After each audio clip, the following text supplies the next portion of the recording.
Rasulullah SAW bersabda, sungguh seorang hamba akan terhalang rezekinya karena perbuatan dosa yang dibuatnya. Hadis riwayat Imam Ahmad. Assalamualaikum warahmatullahi wabarakatuh. Sehat, berkah, bahagia ya Allah. Amin. Ini cerita tentang misteri kehidupan.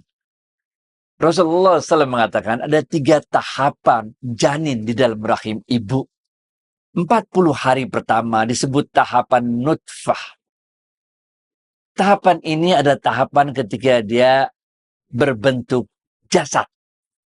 Tahapan yang kedua adalah tahapan yang disebut dengan alaqah, yaitu 40 hari yang kedua. Ini disebut sebagai tahapan alaqah.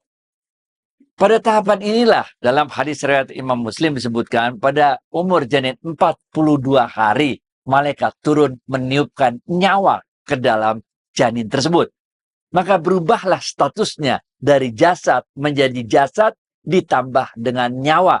Maka dia menjadi makhluk hidup, mulai ada detak jantung, mulai ada gerak-gerakan, tendang-tendang dan sebagainya.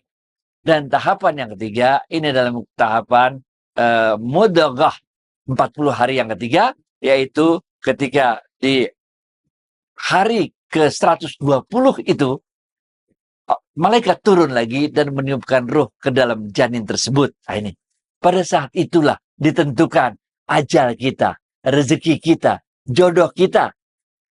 Dan juga ditentukan bagaimana nikmat dan musibah yang akan menimpa kita. Bahkan juga ditentukan apakah kita termasuk orang-orang yang husnul khatimah atau termasuk su'ul khatimah. Nah, mari kita bahas satu persatu.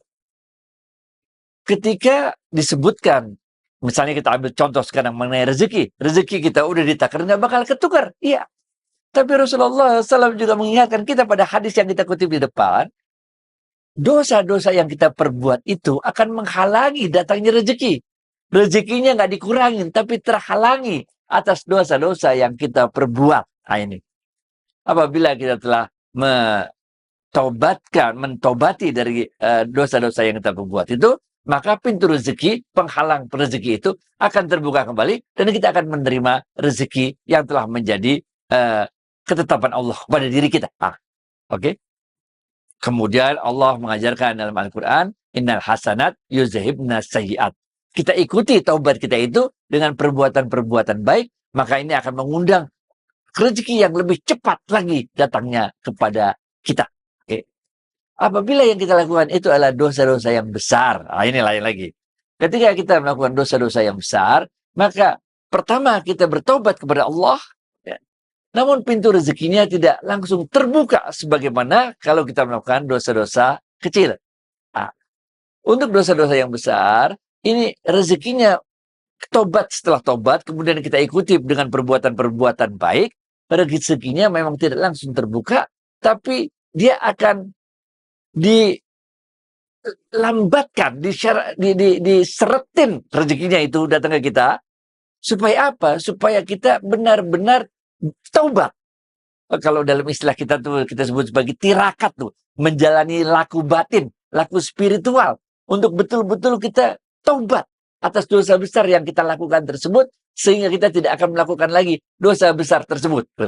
Lain sama dosa kecil, itu biasanya kita tobat, ntar kita lakuin lagi, kita tobat, kita lakuin lagi. Tapi kalau untuk dosa-dosa besar, ini supaya kita benar-benar bertobat, kita biasanya melakukan laku batin, laku spiritual, atau tirakat itu, supaya benar-benar bertobat. Sehingga apa-apa yang tadi ditetapkan oleh Allah rezeki untuk kita tersebut pada 120 hari janin dalam perut itu akan semuanya datang kepada kita. Rasulullah SAW juga bersabda, dan tidak akan meninggal dunia seorang anak cucu Adam sebelum habis jatah rezekinya di dunia. Ini. Jadi segeralah bertobat, ikuti dengan perbuatan baik, maka insya Allah perlahan tapi pasti pintu rezeki itu akan kembali terbuka, dan kita tidak akan meninggal dunia sebelum semua jatah rezeki itu kita terima. Demikian saja yang dapat kami sampaikan. Assalamualaikum warahmatullahi wabarakatuh.